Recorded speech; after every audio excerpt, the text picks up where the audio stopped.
Hey everyone, I've got a story to share with you all about my life, and trust me, it's been quite the journey. My name is Greta and I've been disabled since birth. Now, before you start feeling sorry for me, let me tell you how my life turned out to be way more amazing than I ever imagined.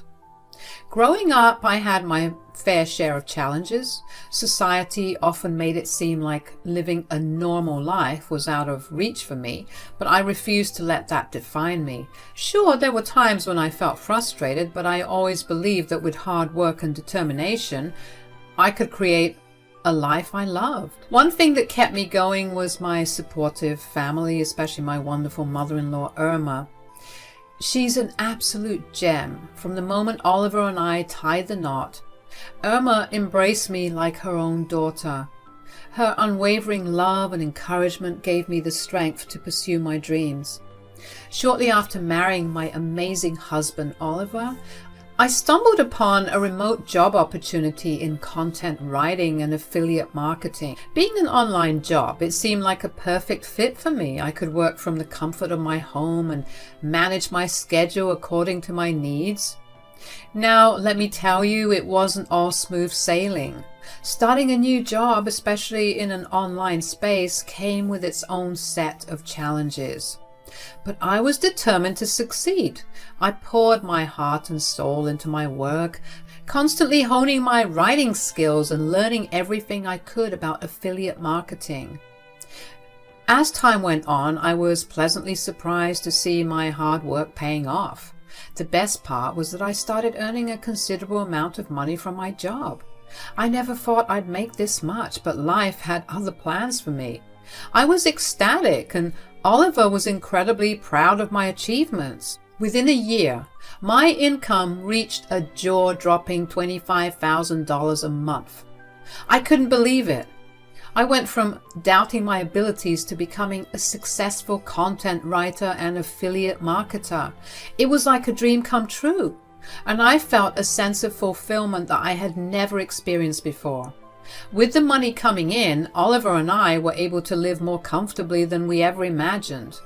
We traveled to places we'd always dreamed of, made memorable experiences, and even supported causes close to our hearts. It was a whirlwind of joy and gratitude. But you know what? The most amazing part of this journey wasn't just a financial success.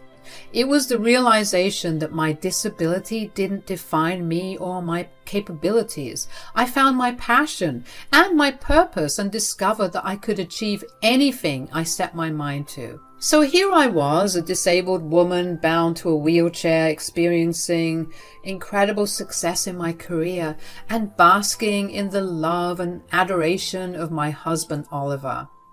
Life seemed almost perfect except for one aspect that left a shadow on my happiness. My relationship with my mother-in-law, Irma. You see, Irma lived all the way in Germany, and we had barely interacted since Oliver and I got married. The few times we did communicate were through video calls, and let me tell you, those interactions were far from pleasant. I vividly remember the first time we met face-to-face on a Zoom call. Ah, Greta, such a German name, but do you even know anything about German culture or speak the language? I tried to explain. Well, Irma, I was born and raised in the US, and my parents never really exposed me to our German roots, so I'm not fluent in German or familiar with all aspects of the culture, but I'm glad to have gotten to know Oliver because now I feel like I have another chance of reconnecting with my culture. How can you claim a culture that technically isn't even yours? Mom, stop it. What? She said it herself, didn't she? She said she doesn't know the culture, so why should she start now? I tried to lighten up the mood by exposing my bad German-speaking skills, hopefully inciting a chuckle or two from my brooding mother-in-law, but that only seemed to make things worse. She didn't seem to care about my explanation. Instead, she went on to berate me for not embracing my heritage and seemed disappointed in me, as if I was somehow failing her expectations as her daughter-in-law. It hurt. but I tried my best to brush it off. As time went on, our interactions became even more strained. Every time we spoke, it felt like I was walking on eggshells. I didn't want to upset her, but it seemed like nothing I did was ever enough to earn her approval. She would criticize my choices, question my abilities, and make me feel inadequate, especially because of my disability. Oliver knew about the tension between his mother and me, and he tried his best to mediate, but it was challenging. He loved us both, and it pained him to see us not getting along. He hoped that over time things would improve, but that wasn't the case. Despite the difficult relationship with Irma, Oliver and I were determined to build a life together. We dreamed of starting a family, and we couldn't wait to embrace the joys of parenthood. We knew we had so much love to give, and we wanted to share it with a little bundle of joy. As we prepared for this new chapter in our lives, I couldn't help but wish that Irma could be more involved and supportive. I yearned for a strong bond with my mother-in-law, like many of the friends had with theirs. I hoped that becoming a mother myself might bridge the gap between us. On our wedding day, Irma finally came to the US to attend the ceremony. Believe it or not, it was the first time we met in person, and while I hoped for a positive connection, at best she seemed distant and uninterested, and at worst, well, let me just tell you one of the things she said to me on my special day. So, not only are you unable to speak your mother tongue, you're unable to walk down the aisle on your own wedding day. How pathetic. It took the makeup artist another 30 minutes to fix my makeup after I was crying at my mother-in-law's hurtful words. And no, I didn't tell Oliver about this little piece of information just because I knew how upset and angry he'd be. After the wedding, she hurriedly flew back to Germany, as if actively avoiding any deeper connection with me and America in general. I knew she hated it here, but geez. Oh boy, let me tell you, those couple of years after the wedding, with little to no communication with Irma, were absolutely blissful. They were like a breath of fresh air for me. I got to fully embrace the positive aspects of my life, focusing on my career, my marriage, and attempts of motherhood. I felt like I was flourishing, unburdened by the negativity that used to surround me. But then one day, Oliver dropped a bombshell. He told me that Irma was coming to visit and she'd be staying with us in our home. My heart sank at the news. The memories of our previous interactions flooded back, and I couldn't shake the uneasy feeling in the pit of my stomach. I knew I had to be polite and welcoming, but I couldn't help but worry about how this visit would unfold. Oliver assured me that his mother had changed and that she had become a better person. Trust me, babe, you're not going to believe how much she's changed. She's learned to appreciate the value of family and wanted to be a part of our lives. Maybe it's the fact that she's getting older and she wants the last years of her life to be surrounded by love. But I'm telling you, she's a better woman now. I wanted to believe him. I really did. But I couldn't help but be skeptical. The day finally arrived when Irma stepped through our front door, and it didn't take long for her true colors to emerge. She started picking everything apart, from the decor to the way I managed the household. And guess what? She blamed it all on me, claiming that as the woman of the house, it was my duty to take care of everything. I tried my best to defend myself, explaining that I loved our home and that I did the best I could to make it beautiful given my physical condition. But she wouldn't listen. Instead, she continued to criticize and belittle me. So what do you do all day since all you do is stay at home? I took a deep breath, preparing myself for this conversation. I work from home, Irma. I work as a content writer and affiliate marketer. She scoffed, not taking me seriously at all. Work from home? That can't be a real job. You're just lounging around, freeloading and enjoying a free ride off my son. Mama, stop it right now. You told me that she's not a complete and raging ableist now. Okay, I didn't use those words exactly, but yes, she told me that she wouldn't cause any trouble. Mom, please, can you behave yourself? What the heck? I'm sorry, Schatz, but I wasn't expecting this. I mean, seriously, how could you expect me to respect her when this is the crap she does? Her words stung like 1,000 daggers. It felt like she was undermining all the effort I had put into building my career. I wanted to scream that I had worked tirelessly to achieve my success and that my disability didn't define my abilities. But I knew it would fall on deaf ears. Despite my attempts to explain my job and its significance, she remained dismissive.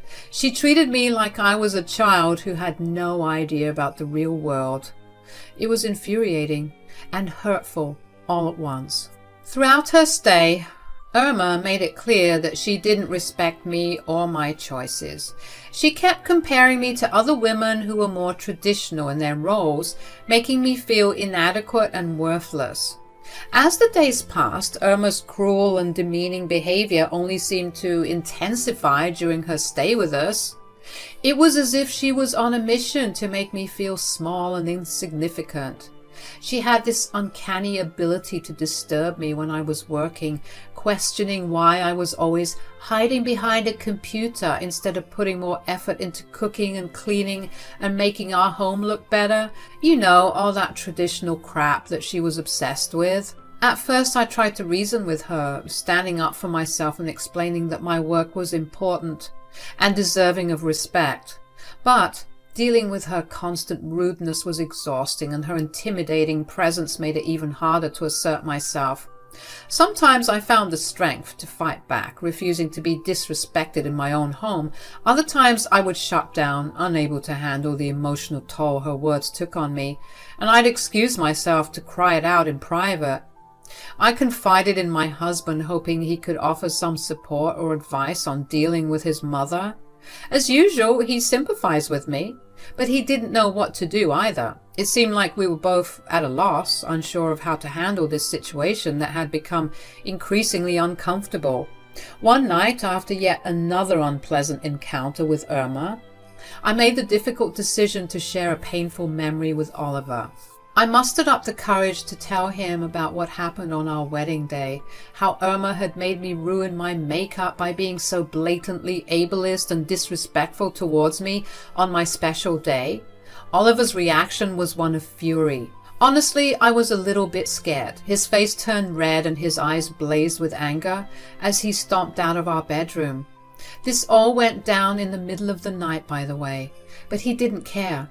He went straight to Irma's room and woke her up, demanding an explanation for her behavior. Their heated argument erupted in German, and though I didn't understand every word, I caught some snippets of the conversation. Oliver was defending me vehemently, while Irma seemed to be justifying her actions with stubbornness. Greta is my wife, and I won't stand for you treating her this way. I mean, really, Mom.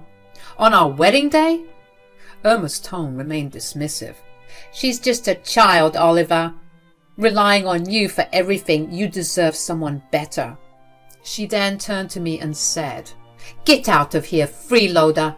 Nobody wants you here. Although she'd said crap like that all throughout her stay here, her words cut deep. There was something about the way she got all up in my face, as if to say that I was like a cockroach, like the dirt underneath her shoe. And for her to blatantly try to kick me out of my own home? Somebody better hold my earrings. The argument went on for what felt like an eternity, and I found myself waiting angrily and anxiously, unsure of how it would all unfold. But eventually Irma's words confirmed my worst fears. She was determined to see me as a burden, unworthy of her respect and love. As I listened from afar, the tears welled up in my eyes and a mix of emotions overwhelmed me. On one hand, I was hurt and angry that Irma saw me this way. On the other hand, I felt a sense of relief knowing that Oliver was standing up for me, defending my worth as his wife. Didn't you hear me? I said get out. She's not going anywhere. If anything, you should be the one getting kicked out. So you're bold enough to kick out your own mother? After everything I've done for you? After leaving my beautiful country to come here? You're damn right, Ma. I can't have you treating my wife like this any longer. I can't believe how passive I've been. But I see now that I would rather choose my wife over you any day. Oliver, stop. No. How can you tell me to stop when she's been treating you like crap for so long? Your mother has issues, obviously. But maybe I need to leave, at least for some time, just to clear my head. Oh, baby, there's no way I'm letting you leave. No, Ollie, I mean it. I need space. Don't stop me and don't follow me. Good riddance. Ma, I swear to God, if you say something else. Wait, Greta, don't go. Before I could let him stop me, I wheeled off into our room to begin packing an overnight bag, as well as checking available rooms in hotels nearby. I was sick of constantly being attacked.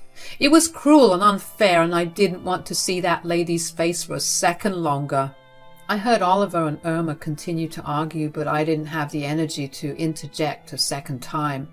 I managed to escape that hellhole, get into my car and check in at a hotel, all the while ignoring my husband's calls. All right, let me tell you what happened after I left for that hotel. 3 days had gone by since I left, and let me tell you, those 3 days were like heaven. Seriously. No more dealing with Irma's toxic attitude and negative vibes. It was just me, myself, and peace and quiet. I got to admit, finding a nice and accessible hotel at such short notice was a win for me.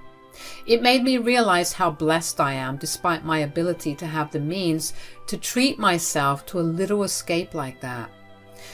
So there I was, chilling in my hotel room, binge-watching Netflix, and feeling like a weight had been lifted off my shoulders. But then, out of the blue, guess who calls? Yep, you got it. My lovely mother-in-law, Irma. I was kind of hesitant to answer, but my curiosity got the best of me. She sounded different on the phone, like she lost her usual fiery tone. And you know what she had to say? Oliver spilled the beans about my success in my career, making it clear that I was the one bringing home the big bucks. 25 grand a month. The tremble in her voice was almost worth the trouble she caused me. She couldn't believe it. So she went and Googled me herself. Apparently Oliver also told her to Google me herself, and sure enough, she found my blogs and websites as well as my success story. Finally, she had to admit that she was wrong about me. But let me tell you, that lady can't help herself. Greta, I'm so sorry for how I treated you all these years. I had no idea. You had no idea that what? That I made a lot of money? Well, that shouldn't change anything, Irma. You don't treat people based on what they have to offer. You're right, and I see the error of my ways now. I should have never been so cruel to you. But I do have to tell you something that not even Oliver knows. You see, I've been struggling financially and... oh boy, here we go. I need some funds. I was hoping to get some from Ollie, but considering you and your financial status... Oh, so now you want my help after treating me like a dog? She goes from, I'm sorry, to give me money in the blink of an eye. Like seriously, after all the crap she put me through, she thinks she can waltz in and ask for a handout? I couldn't stop myself from laughing in disbelief. She must be out of her mind to think I'd give her a single cent. I mean, she never cared about me or my well-being, and now she wants a piece of the pie? I let her have it, no holds barred. You know what, Irma? You're a miserable and pathetic woman for even thinking I'd help you out. It was like all the years of her nonsense came rushing back, and I had to let it all out. I don't think she expected that reaction. What? How could you say that to me? Oh, shut up. After everything, you'd be lucky if I even came to your funeral, which honestly can't come soon enough. She began stuttering and sounding completely defeated, which honestly felt kind of good. I finally found the guts to stand up to her and let her know I wanted nothing to do with her.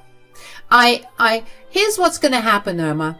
You're going to pack your bags and you're going to get the hell out of my house. When I return home, I want it to be like you were never there to begin with. And honestly, it should stay that way because you're dead to me. I mean it. Don't contact me. Don't talk to me. If you ever see me again, don't act like you know me. You have no place in my life. That's absurd. You're my daughter-in-law. I'll have to be in your life one way or another. Yes, unfortunately that's true, but I'm keeping my boundaries. You're obviously entitled to talking with your son, but as for me and my child, you're out of our lives. Child? What child? Oh, Irma, what a shame. I thought Oliver would have told you by now. I'm pregnant. At this news, Irma began to sob.